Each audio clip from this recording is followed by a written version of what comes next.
Hello, boys and girls. Greg from the Scary Spirits podcast here to make you another cocktail. This week's cocktail is the Veronica, and as always, is the featured cocktail in today's episode. I'm going to start with our shaker. I put ice in mine. It doesn't say to, but I did. To that, we're going to add vodka, 2 ounces.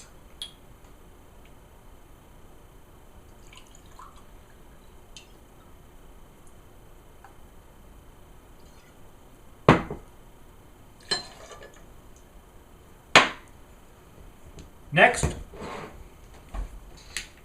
grapefruit juice. I'm using pink grapefruit juice because why not? 1 ounce.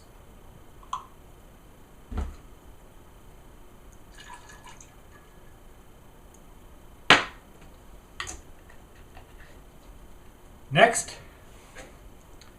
Saint Germaine elderflower liqueur. 1/2 ounce.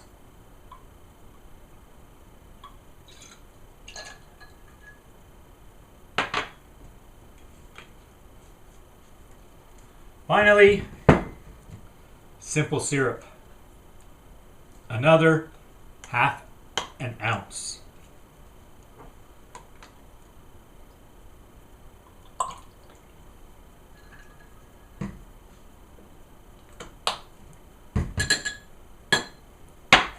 Then we're going to shake.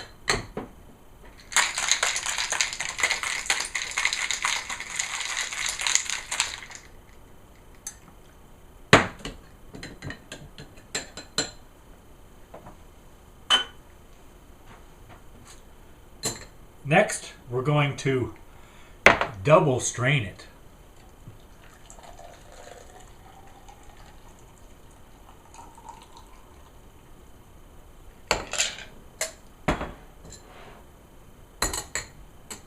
Into our coupe glass.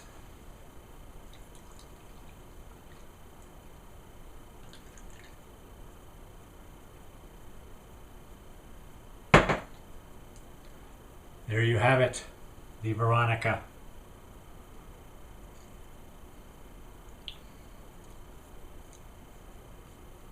Yeah, not bad. Thanks for watching. Hope you enjoy the podcast. See ya. This week's episode of the Scary Spirits podcast, Dracula has risen from the grave, checks one more box on Greg's quest to view all Hammer horror films. Christopher Lee smolders as Dracula, probably my favorite vampire performance of his so far. Of course, it wouldn't be complete without a Hammer glamour girl, and Veronica Carlson plays that role extremely well. I'm just left wondering, when will a Hammer Hotties list be available? For those of us interested in the men of the Hammer horror movies. Someone get on that. Cheers. Welcome to the Scary Spirits podcast. Please be advised that the presenters may use adult language and/or discuss adult situations. This podcast is not intended for younger listeners or those that may be easily offended. So, if you're ready, let's go.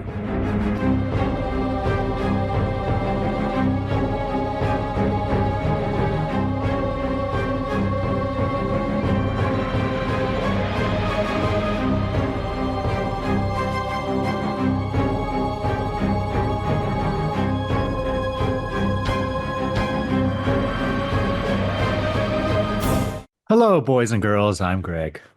Hi, everyone. I'm Karen.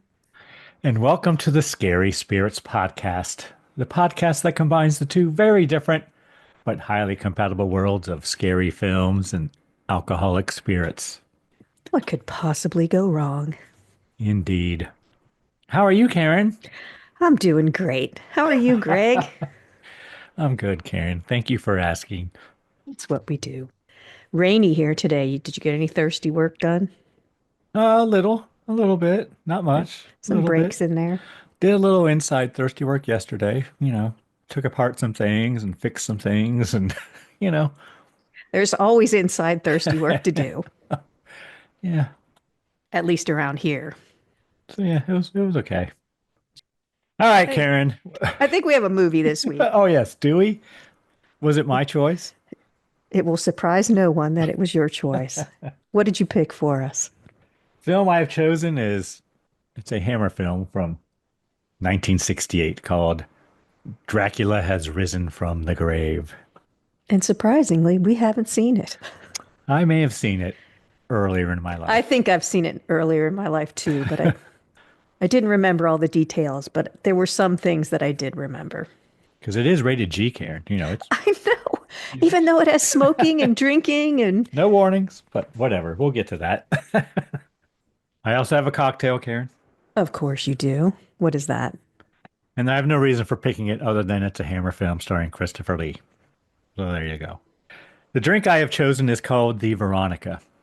Because And it has Veronica Carlson in it.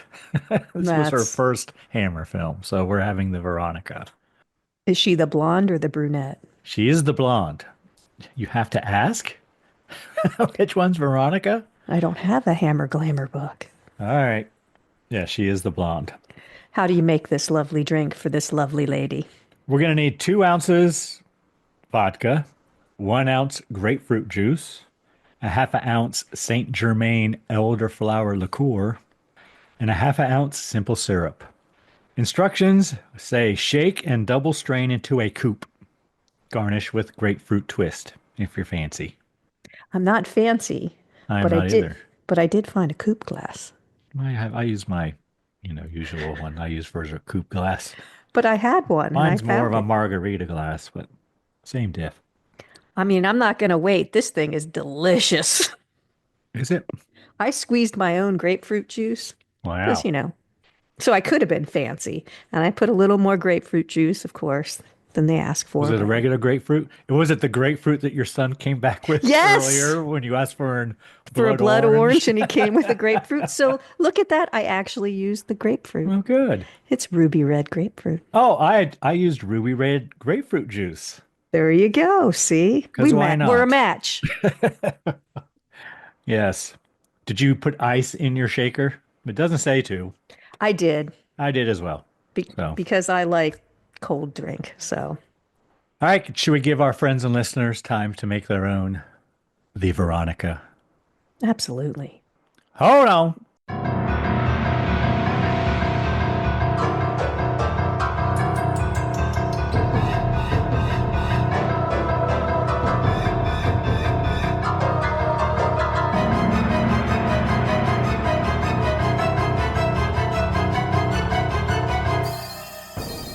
And we're back.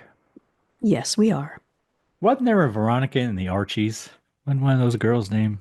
Daphne and Veronica, is that their name? Betty, I think. Betty, yeah. Daphne was Scooby-Doo, Scooby-Doo. Right? Come on. But still the pretty one. You saying Veronica wasn't pretty in the Archies? No, I think she was. Oh, okay. I think they were the light-haired ones. I don't know. All right. Karen, might you have a brief synopsis for us? I do. Go on, tell us all a story. After a Monsignor accidentally brings Count Dracula back from the dead while exorcising his castle, the vampire preys on the holy man's beautiful niece and her friends. Karen, we are a match. That was one of my... I had 2 of them. Oh, you want to read the other one? The other one I have is a small Transylvanian village receives the full brunt of Dracula's terror after a priest exorcises his castle. Christopher Lee is the arch bloodsucker whose lust for a beautiful young bishop's niece incurs the wrath of the entire village. It's not really a bishop. So. Well, and it doesn't incur the wrath of the whole village either. I know. I don't even know why I saved it. I think it's because the first time I've ever found one easily. 2 of them. All right. Karen, tell us everything you really enjoyed about this Hammer production from 1968 starring Sir Christopher Lee. Anything?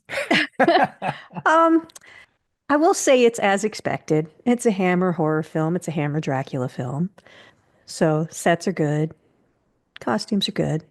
I think I like the sets better than the costumes. There's some really cool lighting sometimes that I noted. some decent shadow work. I will say you do have to start coming up with different ways that Dracula's going to come back. This was fine as those things go. They have to invent something and it's okay. It didn't, We did see one where he was frozen in a stream, or I wonder if yeah. that's the predecessor to this. I didn't realize he was frozen full body though. He didn't disintegrate at Yeah. all. If only I had a spreadsheet, Karen. I think Christopher Lee is good in this one. He has the magnetism of Dracula in this one where I think it's been missing in others. I don't know what order they go in. I don't know if this is somewhere in the middle and he faded towards the end, but he didn't look like he hated being there in this one. This is, I don't know. He did a few more after this. So this is, I guess, kind of middle of his Dracula run at Hammer. That's pretty much all I've got. What do you have? So it's a Hammer film, Karen. So I wrote, nice sets, nice costume. I thought the props were good too, especially the hearse. And it's a hearse, right? Karen, it's Not not a a hearse. hearse, Yes. which I said every time last week. So, no, stop sending me emails. It's a hearse. And I did notice the lighting. It was colored lighting. Yeah, every once in a while there was some nice colored It lighting. was almost like it was like sunset or, reds and yellows and Yeah, things. or coming through a stained glass window or something. It was nice, Yeah. that There's experiment some they were doing. nice reflection work and some that I have a huge issue with, but we'll get to it. I think I recognize that woods scene where the water is. I think they're reusing Oh, I'm sure they are.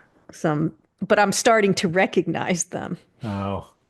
Like I've seen this before. Yeah, when you first time we see the town, I'm thinking, I'm sure they've used this before. What movie was it? It was shot in Pinewood Studios where lots of English films are shot. So there's no notes about it being reused. I guess the place that shot all the previous Draculas were Bray Studios. So different sets. But the outdoors, I'll bet they Have a spot. have those same, yeah. Whatever park it is with gravel paths. Because at one point I thought I saw asphalt, but then it kind of changed to gravel rather quickly. But so I will. His coffin was beautiful, well lit. it was Couple of. fine. Well, I mean, as those go, Didn't have a lot of mass to it. It didn't seem very sturdy, but it was fine. but it's nice and shiny. Yeah, Ooh, shiny. even had a brass plate on it. All right, anything you did not enjoy, Karen, or anything you were disappointed in? There's not enough Christopher Lee in it. There's not enough Dracula. He's very focused on one person, so there's very little Dracula stuff going on, really. Veronica, that character, she's looks like she's in her 20s, and they want to make her so innocent looking that she sleeps with a baby doll in her bed. But she's meeting her boyfriend after dark, and it looks like they have relations. So I don't know. I didn't like that part of it. The poor priest is miserable the whole film. He's a one note miserable guy, which he has a miserable part, but still, it's slow. I mean, I know, and we don't get a lot of lore. There's a tiny little bit. The Monsignor is trying to research and all those things. But I don't know. There's just a lot of not Dracula. I guess I missed it. Missed seeing him on the screen.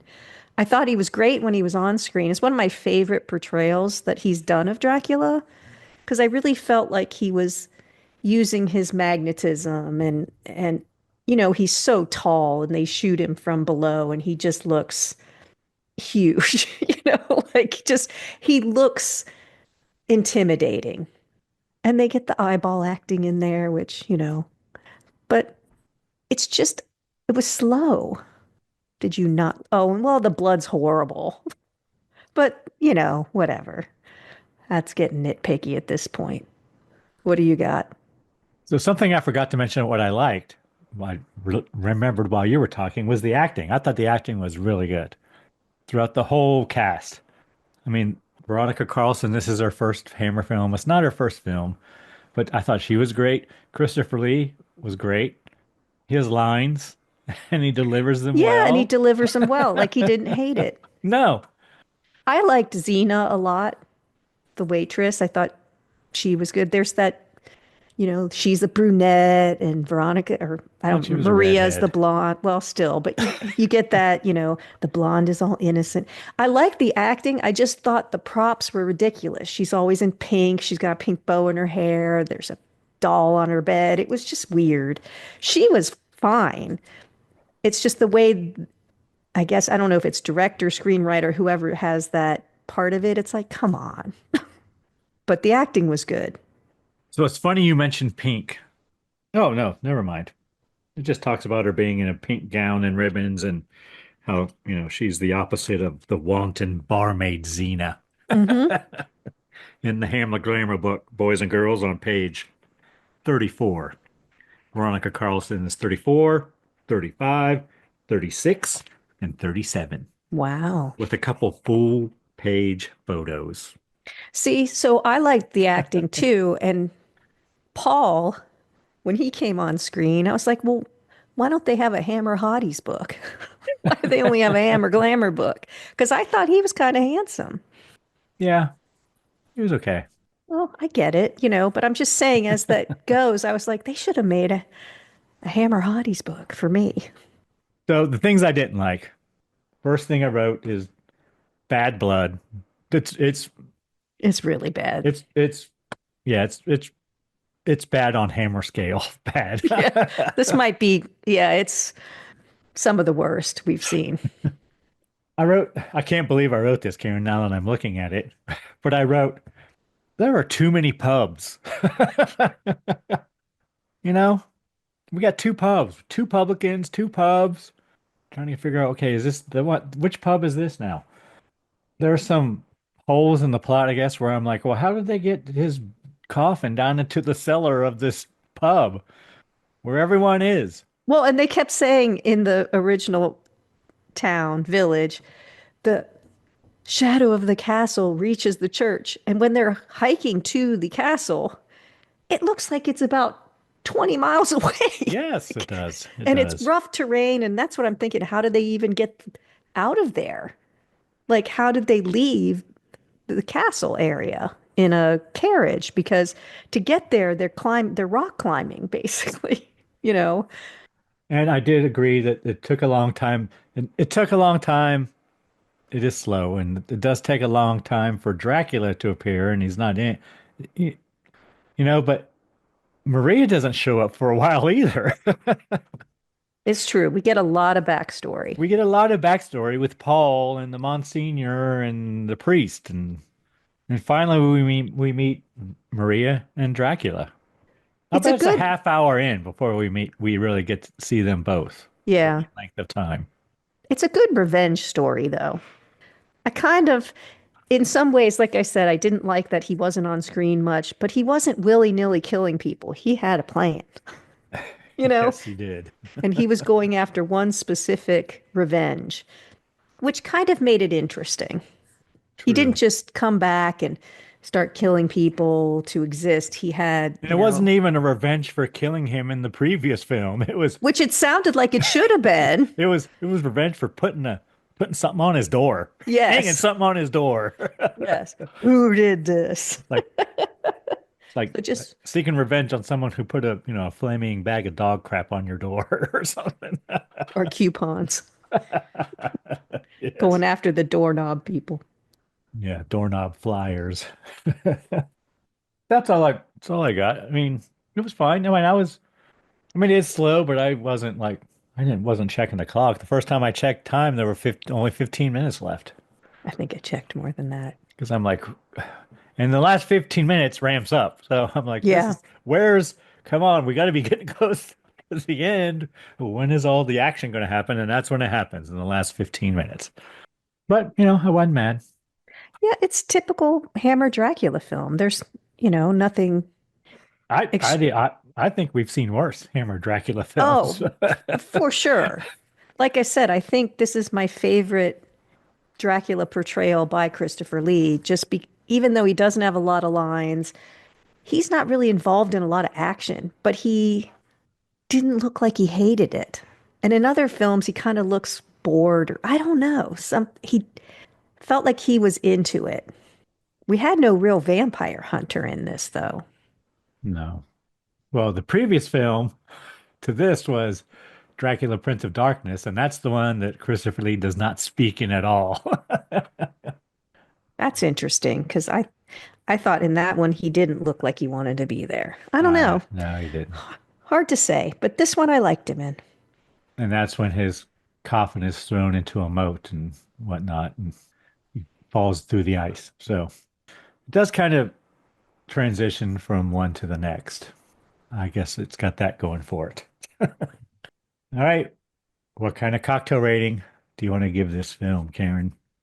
I'd say it's a 3. I would say keep your expectations to Hammer Dracula film 3, but unless you want to argue, I'm pretty sure that's where it lands. If we were just judging on Hammer Dracula films, I might say it's a 2.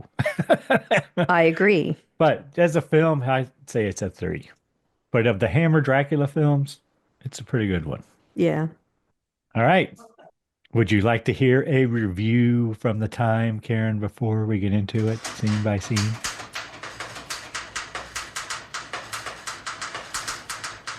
Yeah, what do you got? Review I have is from the New York Times, dated March 17th, 1969, by Howard Thompson, and we've had other reviews by him. Dracula has risen from the grave, yes, again. And judging by this junky British film in color, a plaster with ketchup or paint or whatever to stimulate the Count's favorite color, he can descend again. This go-round does have 2 mildly intriguing points. One is a well-photographed chase sequence with a barmaid pursued through the woods by a clattering hearse, and Veronica Carlson and Barry Andrews as the 2 young sweethearts are personable and appealing. Christopher Lee plays Dracula. I don't like your tone, Howard. I don't either. Tucked under this Warner Brothers 7 Arts release on yesterday's circuit, theater double bill is Chabasco, a curious little drama that might have gone places with more care. So that's all we got. Christopher Lee plays Dracula. Well, he didn't say. Okay, well. No, I didn't like his tone, but there you go. It's the one I found from the time. I guess he didn't really like it. All right, Karen, before we get into it scene by scene, do you want to tell everyone what film you have chosen for next week? See, I remembered one. I do. Go on. As you know, I have someone who is about to graduate high school. And so I picked the 1981 graduation day. Just because you have a senior graduating, Karen? As good as excuse as any, I would say. It is getting to that point in the year, and it grads and dads I'm sure lots of people have graduating seniors or graduating college kids, or, it's that time. And we just passed Mother's Day, actually. So, do you have a cocktail to go along with graduation day? Okay, I do. But here's the thing. First of all, it's going to take a little effort. But I found this cocktail called Diploma Paloma. Okay? I thought, oh, perfect. And then I clicked on it. And it's just a frozen Paloma. But I'm going with it because it sounds good. So this is my Diploma Frozen Paloma. You're going to, on a small, shallow plate, combine chili powder and a couple pinches of salt. Rub the rims of 2 rocks glasses with lime wedge and then dip into the chili powder mixture to coat. You don't want to do that. You don't have to. But this is for 2 drinks, Greg. We'll see. In a blender, you're going to like this. Combine 4 ounces of ruby red grapefruit juice, 4 ounces of tequila, 2 ounces of light agave syrup, 1 ounce of lime juice, and half an ounce of pomegranate juice. Fill with ice and pulse on high speed until ice is crushed and drink is a slushy. About 30 seconds. And then pour it into cocktail glasses and garnish with grapefruit wedges. So it's a frozen Paloma. But before I clicked on it, it said Diploma Paloma, which I thought that was kind of cute. But once you clicked on it, it wasn't a frozen Paloma? It's a frozen Paloma, not a Diploma Paloma. It's that old thing where they just stuck a name on it. They stuck something in front of it. Oh, but they And did made call it. it a diploma They called it Paloma. a Diploma Paloma, but But it's you really, know what a Paloma is, which I have no idea, and it's just a frozen one. yes. Okay. But you can use your ruby red grapefruit juice. If my wife doesn't drink it all, I have to go back upstairs and grab it now. Well, if she drinks it, you can just get some more.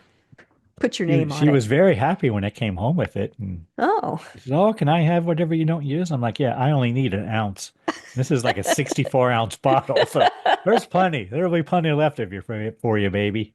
well, then you can just take out what do we need? 4 ounces 4 ounces. Yeah, and just put it somewhere else. I could. Yeah, I could do that. All right. Well, I'm sure we all look forward to that, Karen. The class of 1981. I believe that's what it's about. Probably have some good 80s fashion in it for us. Well, I sure hope so, Karen. I'm sure the shoes aren't quite as nice as the 40s, but That's true. we'll try to carry on and do the best we can. It's early 80s though, so it is early it's 80s. too early for our fashion. Well, I don't know. Trying to help you out, Greg. I think I fit right in there in the early 80s with my fashion. It was a lot like the 70s, I feel. But anyway, I don't think it was. are you ready to get in this film? Wait, when did Miami Vice come out? From 84 to 89. Oh, okay. So there you go. All right, are you ready to get into it scene by scene now, Karen? Yep. Dracula is risen from the grave. 1968, rated G. Still surprising. But it did have a TV rating of TV-14. Oh. Yeah, G was a little lenient, but that's G in this time. You know? Yeah, in 1968. Not in 1968, in 2025. No, but it was rated G then. There's smoking and drinking and implied relations. We've had warnings for those kind of things. There was one point where I was like, wow, this is rated G. And it wasn't any of those. Maybe I'll mention it if I remember. Film begins, we have credits. Pretty cool credits. And blood pours down the screen as we see Yeah. the title. Starring Christopher Lee, and the next group of people had Veronica Carlson and Michael Ripper. We've seen lots of films with Michael Ripper in it. And then I wrote, the music sounds like Dream of a Witch's Sabbath from Hector Berlioz's Symphonie Fantastique, I noticed. Oh, did you? I did. I did. I Okay. have written down, sounds like a witch's Sabbath. I did not recognize it. All right. It wasn't it, but it's very similar. Interesting. But it's not quite a copy, so they're very careful. And we see a man bicycling into town. Yeah, I was like, wait, where's my woods? Where's my carriage? It's a bicycle. He enters the church and begins sweeping up. Then he goes to ring the bell, and there's real bad blood falls on his hands. Blood comes down. Bad hammer blood. So he's pulling on the rope to ring the bell, and then his hands get all covered in blood. He goes upstairs to the bell tower to look, and then we see the priest arriving into town, and as he's standing outside the church, we have screams. The kid, it's a younger man, almost a kid. Like an altar boy, Karen, or something? Yeah, but an older altar boy. He does run up the spiral staircase, which was kind of cool. Priest runs in. The boy shows the priest the blood on his hands. Priest goes up to the bell tower. Yeah, the boy can't seem to speak. He's mute, apparently. And we see blood coming from the bell. The Priest follows the blood, and then a girl drops out of the bell with bite marks on her neck. And then we have a montage of rain and snow and sunlight. And so we're going through the seasons here, I guess. It's telling us it's 1 year later or something. And we have a narrator speaking as a man rides through the woods in a carriage. There we go. I was like, there it is. Wasn't driving quickly, though. He wasn't rushing No. through the woods. No. And he's talking, and then he talks about the village below, and we get a shot of the village back down below. And I wrote, it's bad editing right here. It doesn't even look the slightest realistic. So then we cut to the priest inside the church reciting some Latin. I wrote, the church seems disheveled, Karen. There are cobwebs on the stairs, and the chairs are all askew, Yes. randomly placed about the Nobody's in the church. Notice the cobwebs. church. Doesn't look like anyone's been there for a while. The altar boy's outfit is stained and ripped. And where is everyone, Greg?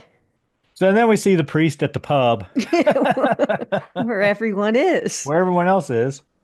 And apparently he's a regular too, because he doesn't have to order anything. The publican just brings him what looks like a drab of whiskey, Karen. And then the man on the carriage there arrives, and we learn it's Monsignor Mueller. Okay, He enters so the church. I don't know. Is a Monsignor some religious person, Karen? here we go. So I'll tell you, Greg. I know. I mean, there is an Iron Maiden song called Monsignor, but I don't think it's the same thing. So a Monsignor in the Catholic Church hierarchy, a Monsignor is not a formal rank in the way bishops, priests, or deacons are. It's an honorary title bestowed by the Pope upon priests, typically after recommendations from their diocesan bishop for exceptional service and virtue. Essentially, it's an honorific distinction, not a position in the sacramental structure of the church. We'll talk a little bit more about them later. Does that mean he met the Pope, or is it just like No, you don't have to meet the Pope. he The just Pope sends you a can. letter saying, "Hey, you're a Yeah. Monsignor. Congratulations." Woohoo. So then, He's not happy, the Monsignor. no, But he we calls the boy to come to him, and apparently the boy is mute because Monsignor asks the boy where everyone is, and then he finally puts two and two together that the boy can't talk, so he asks the boy to take him to the priest. Takes him to the pub, Karen. Monsignor asked the priest why he wasn't there saying mass. He said he already did. he did I'm say done. mass. He wants to know why the church was empty, and townsfolk say that even though Dracula has been dead for a year, they are afraid to go to the church because the shadow of the castle touches it. It's been desecrated, they say. Monsignor chastises them. Then he tells the publican to make everyone leave. So I guess he has some power. He can clear out a pub if he wants. Yeah, he wants to talk to the priest alone. So the priest tells the Monsignor the castle is evil. You can feel it even inside the church. Monsignor says he and the priest are going to the castle tomorrow morning.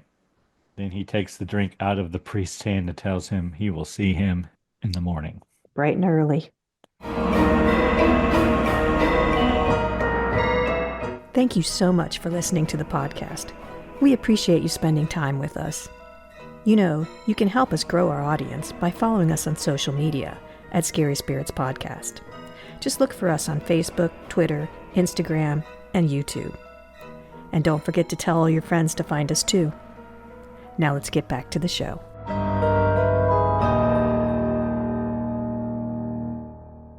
Next morning, Monsignor at the church praying, and he takes the big golden cross from the altar.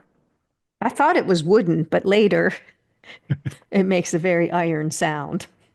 Then Monsignor and priest walk through the foggy fog, through the woods, and up And the priest looks up the miserable mountain. this whole Yeah. time. Priest He is is struggling, dying. I wrote. Yeah. Priest wants to stop. It's getting dark. He is afraid. Monsignor tells him he can wait for him there, and he continues up to the castle. And it's a trek. I mean, this is not just a hike up a path. They're going up rocks and over tree. Like, it's a difficult climb. Priest And has the a old drink. priest has the big cross roped onto him. And Well, the Monsignor has the cross. yes, Monsignor, sorry. Yeah, the priest has a drink as the Monsignor continues. Monsignor sits at the door of the castle and he lights a candle, rings a bell, and says some Latin. Karen, did you make out anything he said there? Nope. Then we have thunder and lightning as he's reciting Latin. Yeah, so it's like the environment is reacting to the exorcism that he's doing. Then we cut back to the priest. He runs away and falls on the rocks and tumbles down and breaks into the ice holding Christopher Lee. Go back to the Monsignor putting a cross in the locked door. Guess it's chained or something. He puts it in there. The blood from the priest drips from his head into Christopher Lee's mouth. Yeah, so He loses a lot of blood, apparently. if he hadn't fallen and cracked his head, none of this would have happened. Nope. That's what I said. But the priest who ran, his blood drips into Dracula's mouth. I guess that's all it takes. Monsignor comes back from the castle and cannot find the priest. But he finds the empty flask. Priest comes to and looks in the water and sees Dracula's reflection. Karen, how does that work? I thought he was under the ice. No, he was standing. And he was Oh. pointing at him. It was his reflection. I did not notice that. At least I think it was. But anyway, so All I noticed was the priest had this huge head wound. Then when he looks at Dracula, it's miraculously fixed. And then later, it's back again. But there's some eyeball acting here. yeah, Christopher Lee has his bloodshot eyes and he hypnotizes the priest, I guess. I don't know. Monsignor arrives at the pub and publican says, are you okay? Let's get him a brandy. Yeah, so he does say, let's get him a brandy. So I finally looked up brandy because in all these movies, brandy is always what they give him, no matter what the problem is. Brandy is a spirit produced by distilling wine or fermented fruit, typically grapes. It's often aged in oak barrels, which imparts unique flavors and colors. So there's a lot of varieties of it, and it is aged different amounts. Brandy generally has an alcohol by volume of 40 to 50%, which translates to a proof of 80 to 100. There's lots of flavors. It can be enjoyed neat on the rocks or in cocktails. But here's the interesting thing. They say brandy may offer some health benefits, such as acting as an antioxidant, potentially lowering bad cholesterol, and reducing inflammation. Then they add, however, it is important to consume brandy in moderation due to its high alcohol content. So there are some health benefits. It has a long history with its origins traced back to France. Doesn't wine kind of have the same thing, though? In the 1300s. Well, it says it was initially used as a medicine and later became a popular drink among soldiers and officers. I don't know. Wine has more to do with, well, cholesterol, I guess, but I've not heard of it. Yeah, antioxidant and reducing inflammation. Maybe, probably because that's the same kind of thing. This seems a little more concentrated, though. It's interesting, though, because every time we watch a film and someone's upset or hurt or whatever, brandy, get the brandy. So then Monsignor says he went to the castle and the evil is destroyed forever. He read the exorcism rite or whatever and sealed the door with a cross. Publican tells him the priest was there earlier but left because he wants to know if the priest has come back yet. And I thought the publican was lying at this point. I did too. I thought he was in on it or something, was like Dracula's helper, but I think he was telling the truth. Yeah. And Monsignor says he's leaving in the morning. So then we see Dracula go into his door and he ain't happy, Karen, that the cross is on his door. He asks the priest who did this thing. Like there's no other entry into the castle? Priest tells him the Monsignor did it. Well, maybe once it's exorcised. I don't know. Monsignor arrives at home, back at his town. It's a different town. Anna welcomes him home, and apparently that's his brother's wife. Yeah, it looks like he took dead. in. Yeah, but I said maybe she's the maid. Anna takes off his boots and puts his slippers on. And we learn they're going to have a birthday party for Maria that evening, which is her daughter, so it's the Monsignor's niece. Then we cut to the priest dragging a coffin from the cemetery, dumps the body out of the coffin, and I wrote, "Is that the girl from the bell?" I wondered the same thing, but I don't know. I didn't pay enough attention to see if it was. But the priest is now Dracula's minion. Then we learn Maria's bringing a boy to dinner, and we meet Paul at the pub. He's a pastry chef. but he's been reading books, Karen. Yeah, he's a scholar. And men in the pub, I guess they're college boys, Karen, balancing a pint of lager on a broomstick, something. And Max, played by Michael Ripper, comes in with some pastries. And we meet Xena, the waitress. Paul enters and he joins in the game of pushing the pint above the onto So the you ceiling with a hold broom. the broom handle holds the glass against the roof. You have to walk in a circle while drinking a beer and not let the glass fall. Have you done this before, Karen? I don't think anyone needs to know if I've done that before. I haven't. I can tell you, I haven't. People talk, you hear things. So then Maria enters. We meet Maria finally. Well, Xena kind of flirts with Paul a little bit. Yeah. And it turns out all the young men in the pub they call them students. So there must be some sort of educational facility near them. But Xena's very bawdy. She's like very flirtatious with all the boys and everything. Maria enters and Paul is startled and the beer falls on top of him. Maria pulls him out and says they have to go because they're having dinner with Mom. Yeah. They don't even know Monsignor's going to be there yet.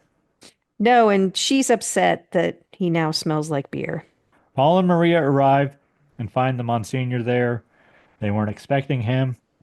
Maria introduces Paul. They all find Paul's experience at the pub humorous because he tells them what happened. And then we cut to Dracula driving a hearse through the woods, Karen. It's a nice looking hearse, I thought. Back at the house, they enjoy birthday cake. Let's be clear, it's a horse-drawn hearse. Horse-drawn hearse, yeah. Yeah, but you're driving a hearse through the woods. Kind of sounds like he's got the Munster mobile or something. No, it's a horse-drawn. Yes, it's a horse-drawn hearse. It's pretty badass, actually. So back at the house, they're enjoying birthday cake and cigars after dinner, apparently. And, of course, the Monsignor wants to ask where Paul goes to church. Dun, dun, dun. Paul says he doesn't. But he told him he's an atheist. Yeah, he flat out says it. He could have said... Well, at first he says he's not a Protestant, is he? Yes. And then he says, no, I'm an atheist. So, Greg... Yes. And this is from 2023. What percentage of Americans do you think identify as atheists? Percent? Yeah. 2 years ago, so. I'm going to say 15. Such the optimist. 4%. According to a poll by the Pew, P-E-W Research Center, which I thought was pretty funny. And it's a relatively small percentage, but the number of people who are religiously unaffiliated, including atheists, agnostic, or those so that's what I was going to say. Well, how many agnostics who say are there? Nothing in particular, is much larger at 28%. Yeah, I was going to say, add in agnostics, because that's probably the much larger one. Yeah. Atheist. But so what country do you think has the highest percentage of atheism? There are two. Well, there's one, but two are close. I'm going to say Norway. It's not a bad guess. This was from 2020. Thank you, Karen. North Korea and Sweden are among the countries. I almost said Sweden. I was trying to decide between Norway and Sweden. With the highest percentage of atheists. Sweden has the highest percentage of citizens who stated they do not believe in God. Additionally, China and Vietnam are officially atheist states. But that was a good guess. Educated guess. But yeah, so the Monsignor doesn't take kindly. Yeah, I wrote. It doesn't go over well. No. And then Paul gets up and asks Anna if she would like him to leave. Ask Mom, would you like me to leave? And she says, yes, I think that's best. So Paul leaves. He blew it. Then we see Xena back at the pub. All the college boys are leaving. It seems like they're leaving pretty early. But whatever. I couldn't tell if it was the morning, like they'd stayed all night, or how it worked out. I guess Paul arrives there right now after dinner. Yeah, so it was weird. Well, they probably had a late dinner. See the priest looking through the window. Paul enters, and he wants a schnapps, Karen. He got a schnapps. Yes, which is a type of alcoholic beverage that may take several forms, including distilled fruit brandies, herbal liqueurs, infusions, and flavored liquors. made by adding fruit syrup, spices, or artificial flavoring to neutral grain spirits. But he wants to get drunk Is that the same as fast. a schnapps? Is that the I same as think that's what I peppermint would have called schnapps it. and cinnamon Yeah. schnapps and peach schnapps? Yeah, I think he wants He called it something a that, schnapps. yeah, it's palatable, but he can get drunk off of. Then we see Maria in bed with her doll. So stupid. I don't know why it bothered me so much, but it did. Bell tolls, Maria sneaks out. Paul's drunk. Xena takes him to his room. Next thing I wrote is Maria's like Catwoman on the rooftops. Yes. So she goes out her, And I used a Catwoman pint glass that you may have gifted me at some point in making the cocktail, Karen. probably did. Yeah, it's got Harley Quinn on one side and Catwoman on the Yeah. other.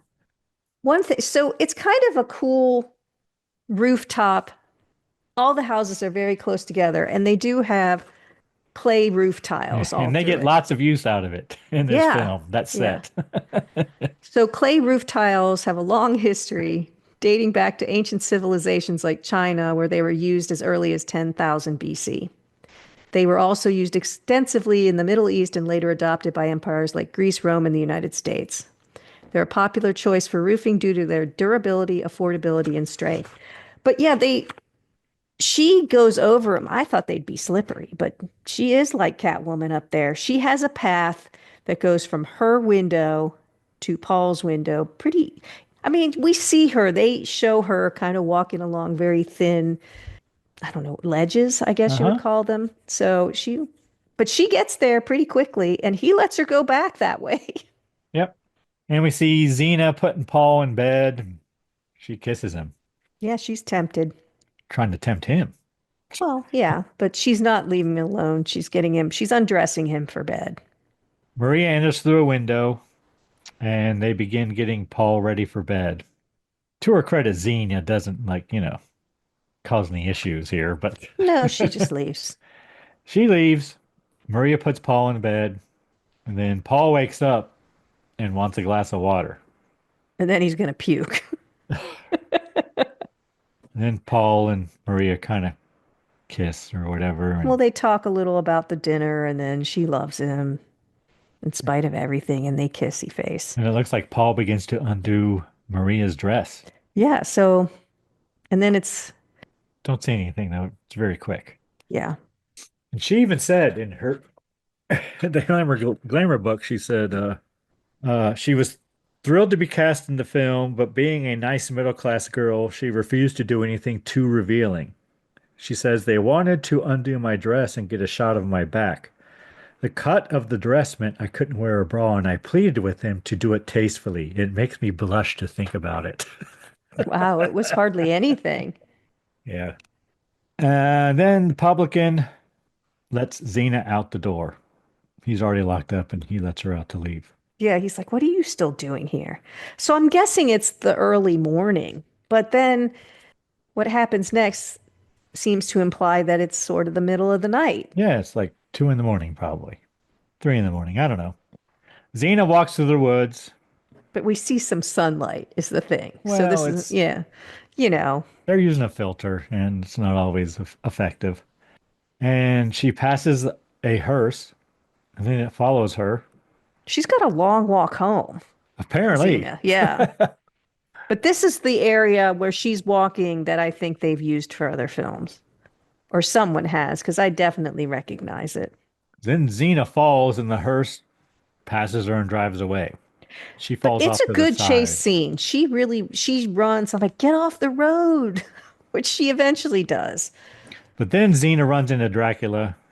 He gives her his bloodshot eyes, and then he rips the necklace from around her neck for some reason. I don't know. And then he bites her. Yep.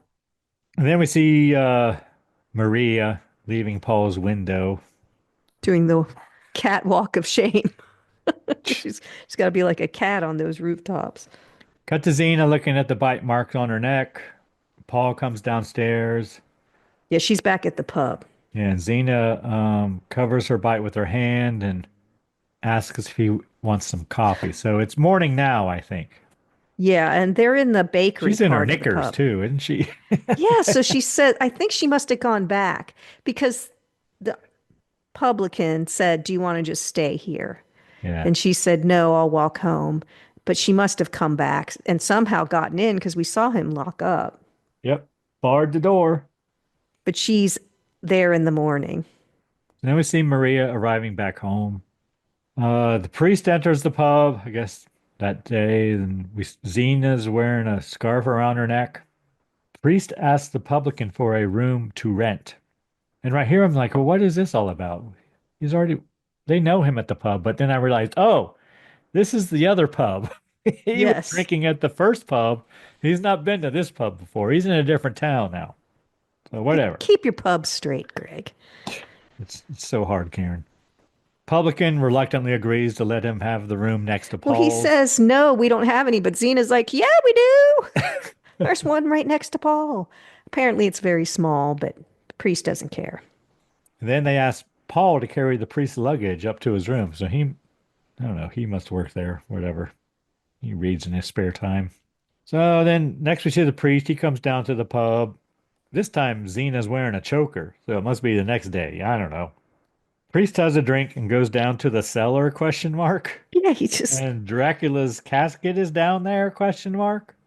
he moves some sacks of flour or something very easily and goes through a door that no one else seems to pay any attention to. And then This Dracula was probably appears. the least believable part of the whole thing. Yeah, I agree. Well, discounting that Dracula, but I'm saying as in the plot, this seems out of place. Priest goes back to the pub. Zena goes to follow him. Down to the cellar they go. Priest takes her to see Dracula, and she seems very pleased. Yeah, so the priest goes to get Xena like Dracula would like to see you. Yeah, only with his eyes. And we learn Dracula wants Maria. Xena protests, and Dracula slaps her. Yeah, poor Xena. Bring her to me. She's flirting with Paul. Paul doesn't want her. He wants Maria.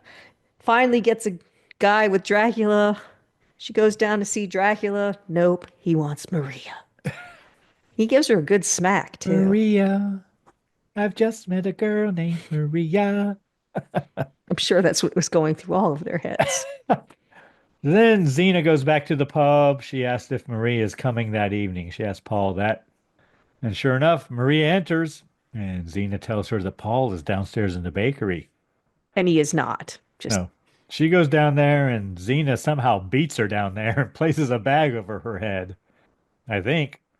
And she takes her down to where Dracula is. why I guess she doesn't want her to see that it's her doing it. That's why the bag's over her head. I guess. Paul arrives at the bakery. Dracula stares at Maria, gives him his bloodshot eyes. Paul comes back to the pub. Everyone asks, "Hey, where's Maria?" He went down to stoke the fire and he didn't hear or see anything. So he goes back up to the pub and they're all asking where she is. He says, "Well, you asked, what are you talking about?" And he says, "Yeah, she came in and she went down to the bakery to find him." Got back to Dracula staring at Maria. Paul goes down to the cellar and yells for Maria, and it breaks her out of her trance, apparently. Paul goes back to the pub. He can't find Maria. Man in the pub suggests he look upstairs. He goes up, no Maria. He goes back downstairs. He hears Maria and goes to her. Maria tries to tell Paul what happened. He looks a little like Hugh Grant, I think. He does. I was little trying to bit. think who he looks like, but yeah. Once in a while, certain angles and stuff. If Hugh Grant was a Beatle. Yeah. And I wrote, Dracula's not happy with Xena. Xena says, "You've got me." And Dracula goes to bite her, and Xena screams. I think he's going to kill her. Then we cut to Maria telling Paul and the publican about what happened. I don't know. So backing up just a little bit, Dracula's all mad at Xena. Xena brought her. Xena did exactly what he wanted to do. It's not her fault he didn't seal the deal. And he's all mad at her. I thought that was very unfair. True. Maria telling Paul and the publican what happened. Paul takes her upstairs. And then you see the priest. He goes down to the cellar. He finds the body of Xena. Dracula tells him to destroy her. She has vampire teeth, too. She does. Priest takes Xena's body and puts it in the fire. And this is the part It's like, isn't that going to stink? This isn't going to be a This is the most un-G-rated thing in the whole film right here. That's true. That's true. But I thought, isn't it going to smell terrible? You would think. I mean, they do have a bakery, but they bake pastries, not meat. You know, it's not like, oh, they're making a wonderful stew or something. It's going to stink terribly. You would think. Maria wakes up in Paul's room crying. Paul helps Maria out the window so she can go home. Yep. And it's morning, apparently. Priest enters Paul's room and he watches as Maria leaves. Maria arrives home. Anna comes in and questions where she's been, and then Maria faints. She's busted. Anna calls for the Monsignor. We cut to the publican complaining to Paul that Xena has not come to work. And he thinks she'll come home in a fortnight. She probably met up with one of those college boys, Karen. Yep. A fortnight. Paul asks the priest to check in on Maria for him. And give her a note. Yes. Monsignor brings Maria some soup. She's not hungry. She does ask for his forgiveness, and she confesses her love for Paul. Maria getting ready for bed, Karen. Dracula's casket's empty. Maria goes to shut her windows. Dracula is standing there. He gives Maria the eyes, but not bloodshot this time, Karen. They're very white. Yes. She's in not a flimsy enough nightgown for you, I have in my notes. That is true, Karen. Very true. But she does give herself to him, and he bites her on the neck. We cut to Paul asking the priest if he gave Maria the note. Priest tells him she will come see him soon. Cut to Anna and the Monsignor checking on Maria. The window is open. Monsignor finds the bite marks on her neck. They think she is sick. Monsignor says they will call the doctor if she is not better tomorrow. So Paul is studying in his room, and I said, this is one of the places where there's nice lighting there. Then we got the Monsignor reading some books too. Yeah, they're all reading. And he asks Anna if she closed Maria's window. She says she did. It's a door that goes out to a door. It's a glass door. Yeah, like to a patio area. Terrace, that's the right word. Dracula arrives. Maria opens the door for him. And then she opens her nightgown, Karen, slightly. Yes. Dracula enters and the door shuts behind him. Like a mystery, like on its own. Yeah. Yeah. Dracula goes to bite her. Monsignor enters. Dracula jumps out the window. Because the Monsignor has a cross. Monsignor follows him. He breaks through the window, like big crash, and then goes out, and then Monsignor's follows him. And the priest hits the Monsignor with a pot, I guess. But he's climbing over, the Monsignor is climbing over the railing and everything in his dress. So Monsignors in the Catholic Church typically wear a purple-trimmed black cassock with a purple sash. This attire is worn for all occasions. The cassock is a long-sleeved, hoodless garment, the standard clerical robe. Purple is the defining color for Monsignors, indicating their honorary position. A purple sash is worn, further emphasizing the color theme. They also wear purple stockings and shoes without buckles, and a cape. A black plush hat is also worn. I just thought it was funny when he was climbing over the thing, because he had to be climbing over the fenced area in his long dress. Go back to Maria. She's hysterical. Monsignor arrives back at the window, and Anna helps him in. Monsignor tells Anna she has to leave, and he asks her to bring Paul to him. Monsignor tells Paul that Dracula is alive. He tells Paul to stay with Maria at all times. He gives him a book written in Latin, and it'll tell them how they can protect themselves. Just do the best you can, boy. Yeah, it doesn't seem like Paul knows Latin. It seemed like he could have given him a few things to do. Paul goes to collect his things and asks for the priest's help, which made sense later, because I'm like, why is he asking for priest for help? But Paul enters with the priest. Monsignor sees the priest and collapses. He gone, apparently. Yep. Paul has the priest read the Latin in the book, which is supposed to like, oh, okay. He's reading the Latin, telling him what it says. And it's talking about using sage and garlic and a cross and whatnot and how to protect the room. And as it gets dark, Paul tells the priest to go rest. Priest grabs a candle holder and hits Paul over the head. Yeah, like Clue. It was Paul in the bedroom with the candlestick. Or no, it was the priest in the bedroom with the candlestick. Priest removes the sage and breaks open the window. He goes to grab the cross. And right here, there's a nice reflection of a cross in his face. Yes. And the priest can't do it. Says he can't do it. I can't do it. He can't remove the cross. He's trying for Dracula, but his morality is finally coming out. I wasn't sure if he couldn't touch the cross or if it was doing it for True, moral reasons. yeah, there is that too. But I thought it was his inner struggle. Paul comes to and confronts the priest. He forces the priest to take him to Dracula. Priest opens Dracula's casket. He tells Paul to stab Dracula with the wooden stake quickly before he wakes. Paul stabs Dracula, and I wrote there's lots of blood. Yep. Priest tells Paul he must pray, but of course Paul refuses, being the atheist that he is. Yes. Well, and would it even work if you were an atheist? If you didn't believe in it, what's the point?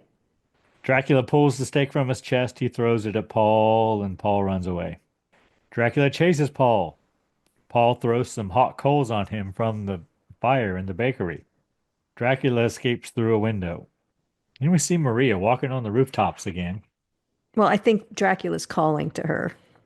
Paul runs after Dracula. Paul yells for Maria and tells her to get away. Dracula grabs Paul by the neck and throws him down the roof, but a chimney stops him. Maria follows Dracula. And Dracula does say, my revenge is complete. He does. So he's going to leave now. And then we cut to Paul falling down the cellar stairs. I don't know how he got here either. But anyway, he finds Max. And then we cut to him taking a horse, and I guess he's riding it to the castle? Well, did you see Maria like lovingly caressing the coffin in the back of the... Yes, I did. That was the most cleavage we saw the whole time. Yeah. But yeah, Paul wants someone to go. Well, yeah, he takes the horse and then he gets to the other pub. So it must not have been that far away. Right. And then we see a carriage with Maria and Dracula driving it. I guess it's the hearse. Yeah, the hearse with Maria and Dracula driving. Paul arrives at the other pub. He tells the townsfolk Dracula is on his way and he wants to know how to get to the castle. They hear a hearse drive past the pub. They lock the door and everybody stands still. Yeah, be quiet. Paul says he has to go to the castle. He asks one of them to show him the way. Publican tells the others to take Paul upstairs and lock him up until he calms down. Right. We don't need this trouble here. But Paul ain't playing that, and he throws guys off of him, and he takes the mute boy and he leaves because the mute boy agrees to show him where the castle is. Her stops, apparently in the middle of the woods. Dracula and Maria walk through the woods. Yeah, and she's trying to keep up with him. She's barefoot, her feet are all cut up. Dracula carries Maria. They arrive at the castle. Dracula forces Maria to remove the cross from the door. She removes the cross and throws it over the cliff. It sticks in the ground right side up. Like there's some foreshadowing there. But it clangs as it goes down. And I said, oh, I thought it was wood. It's metal. It's shiny gold, Karen. Yeah, but you can paint wood shiny gold. Paul arrives. He and Dracula struggle. And it's kind of anticlimactic. They don't fight very long, and they fall over the balcony, and Dracula is impaled on the cross. Maria faints. Paul manages to grab a tree branch or something, and he climbs back up. Priest arrives and says some Latin, Karen. You recognize anything he's saying there? He's saying the Our Father. The Lord's Prayer, right? Yes. Yeah. So that's what he finally decides that he's going to pray, because if Dracula won't die unless you pray, that's new. I never heard that before. That you have to pray while he's, staked. But yeah, he says the Our Father, the Lord's Prayer. Paul climbs up to Maria. Dracula bleeds from his eyes. And Paul makes a sign of the cross. They are a good-looking couple. I wrote that here. They're a good-looking couple. They are. Dracula gone. Blood runs down the cross. And then it's kind of funny. Just the cape is left. He had all these other clothes. None of that's there, but the cape is there. And Paul is converted basically at the end because he does the sign of the cross. Yeah, I suppose. Credits the end. All right, Karen, anything we learned today? Quite a bit, I think. I know. I didn't think I had that much. Brandy, schnapps, Lots about Monsignors, atheism, clay roof tiles. That's Yeah. pretty much it, I think. Seemed like more than that, but I made an Iron Maiden reference again. always a plus. All right. Anyone you need to thank this week, Karen? I'm going to thank our listener, as there's so many podcasts out there. We really appreciate it when you spend time with us. What about you, Greg? Who do you need to thank? Karen, I'm going to once again thank our listeners in the Show Me State. Crap, is that Missouri or something? It is Missouri. Karen. Okay, I was like, dang it, it's like a quiz every time. And of course, the band Verse 13 for providing all of the music in the Scary Spirits podcast. The music definitely makes the podcast better. Anything else, Karen? Please drink responsibly. Yes. Thanks so much for listening. Want to keep in touch? Check out our website, scaryspirits.com. Follow us on Facebook and Instagram at Scary Spirits Podcast. Find us on YouTube at Scary Spirits Podcast. If you have questions or comments, you can email us at info@scaryspirits.com. To help us grow the podcast, you can leave us a review on Apple Podcasts. You know, we really do appreciate your support. And as always, please drink responsibly.